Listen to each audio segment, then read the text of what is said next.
Oke, sekarang kita akan lanjut dengan bagian berikutnya, yaitu kita akan mengenal sumbu simetri. Sumbu simetri. Ya, nah, apa itu sumbu simetri? Nah, sumbu simetri itu adalah suatu garis. Garis yang membagi bidang yang dibatasi oleh grafik fungsi kuadrat menjadi dua bidang yang kongruen. Kongruen itu sama dan sebangun. Jadi kalau tadi misalkan grafiknya begini, ya. Nah, bidang yang dibatasi oleh grafik itu adalah ini. Ini bidangnya.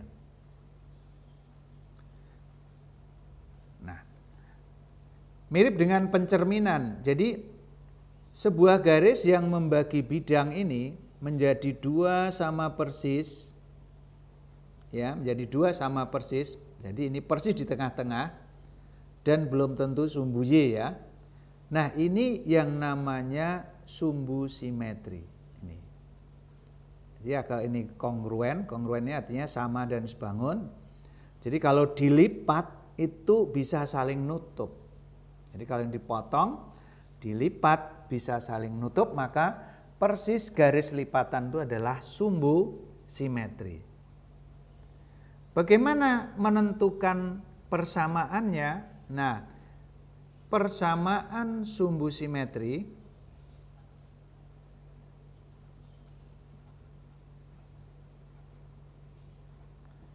itu adalah X sama dengan min B per 2A. Jadi sama dengan tadi langkah kalau kita mau menentukan nilai optimum. Ya, contoh. Ya, kita lihat contoh.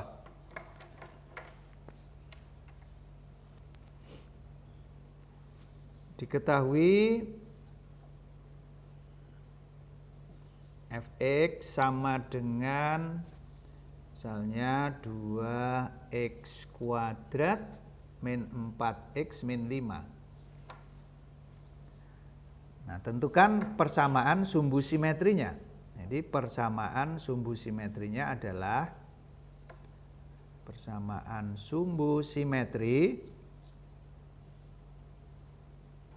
itu adalah X sama dengan min B per 2 kali A. 2A itu 2 kali A. Jadi di sini A-nya adalah 2. B-nya negatif 4. Lalu C itu negatif 5. Tinggal masukkan ke sini negatif dari B. B-nya min 4 per 2. A-nya 2. Negatif kali negatif itu jadi positif. Jadi 4 per 4 adalah 1. Nah, jadi persamaan sumbu simetrinya adalah X sama dengan 1. Jadi persamaan sumbu simetrinya adalah X sama dengan 1. Selanjutnya kita akan mengenal tentang grafik fungsi kuadrat. Meskipun tadi kita sudah beberapa kali menggambarkan grafik fungsi kuadrat. Dari apa yang tadi sudah kita lihat, maka grafik fungsi kuadrat itu berbentuk parabola. Berbentuk parabola. Bukan bola tapi parabola. Ya, atau garis melengkung. Seperti tadi. Ya, bisa melengkung terbuka ke atas, bisa melengkung terbuka ke bawah. Jadi bentuknya bisa begini, bisa begini. Ya. Tadi kita sudah bahas, ya, kapan terbuka ke atas, kapan terbuka ke bawah. Nah, jadi grafik itu akan terbuka ke atas kalau A-nya lebih dari 0 atau positif. Dan terbuka ke bawah ini jika A-nya negatif atau kurang dari 0. Oke, lalu apakah grafik itu memotong sumbu X di 2 tempat atau di 1 tempat atau tidak memotong, itu tergantung nilai diskriminan. Maka tadi tinggal lihat di atas. Nah, sekarang bagaimana langkah-langkah untuk menggambarkan grafik fungsi kuadrat? Jadi langkahnya adalah pertama, ini langkah menggambar.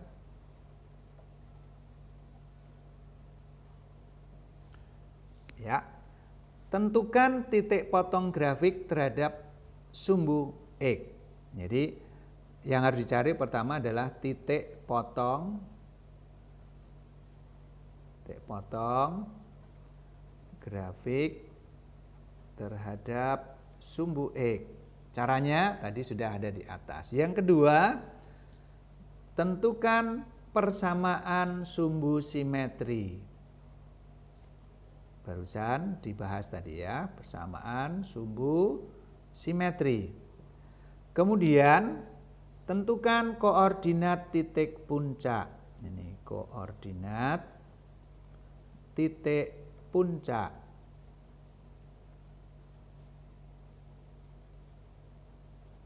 Ya, tadi kita belum bahas tentang koordinat titik puncak ya. Kalau sudah, kita tentukan, jadi tentukan koordinat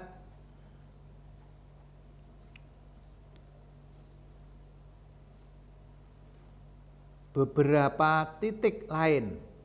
Beberapa titik lain yang dilalui grafik. Nah, ini nanti bisa pakai tabel ya, bisa menggunakan tabel tapi bisa juga tidak. Itu. Nah, kalau sudah koordinat-koordinat titik yang sudah didapat itu ya kita letakkan di grafik Kartesius. Jadi, letakkan koordinat titik tersebut pada grafik Kartesius. Nah, jadi hubungkan X-Y-nya. Nah, kalau sudah diletakkan titik-titiknya tinggal dihubungkan. Nah, hubungkan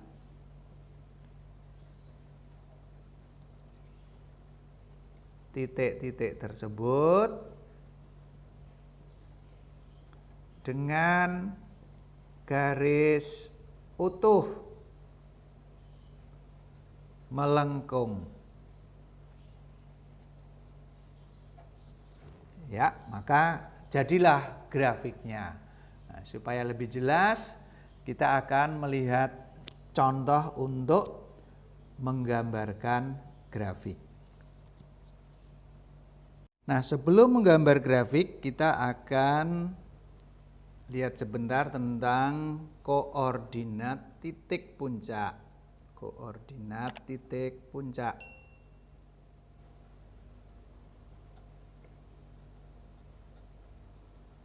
Grafik fungsi kuadrat.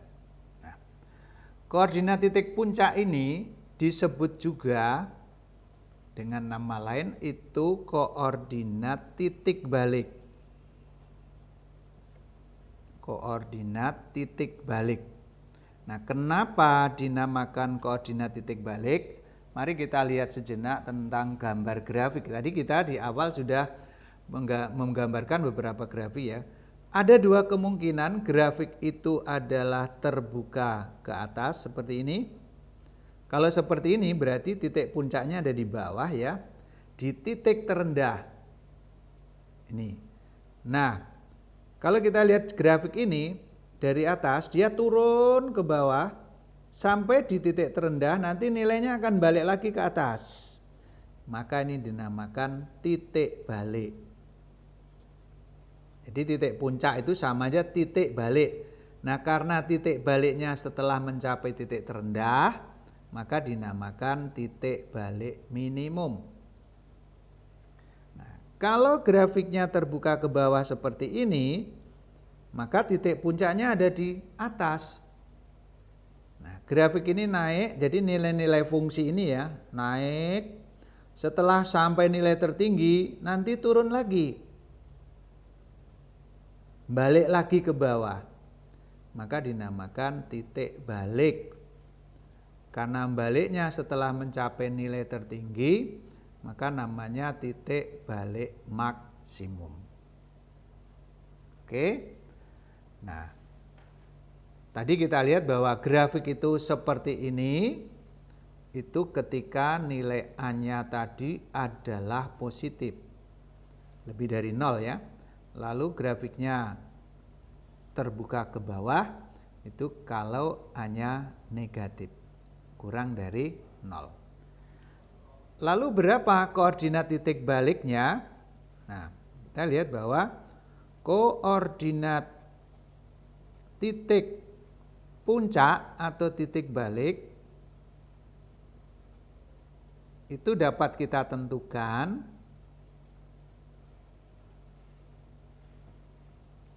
jadi koordinat titik puncaknya itu adalah ini min B per 2A koma D per min 4A.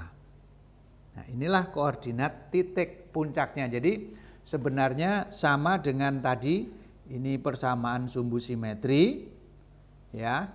Ini tadi nilai optimum. Jadi pasangan ini adalah menjadi koordinat titik puncak. Oke, jadi nanti kalau kita mau menentukan koordinat titik puncak, kita pergunakan pasangan titik ini. Ingat nilai D tadi adalah B kuadrat dikurang 4 kali A kali C. Oke, nah sekarang kita akan langsung saja melihat ke contoh untuk menggambarkan grafik supaya nanti bisa sekaligus bisa menentukan koordinat titik puncaknya.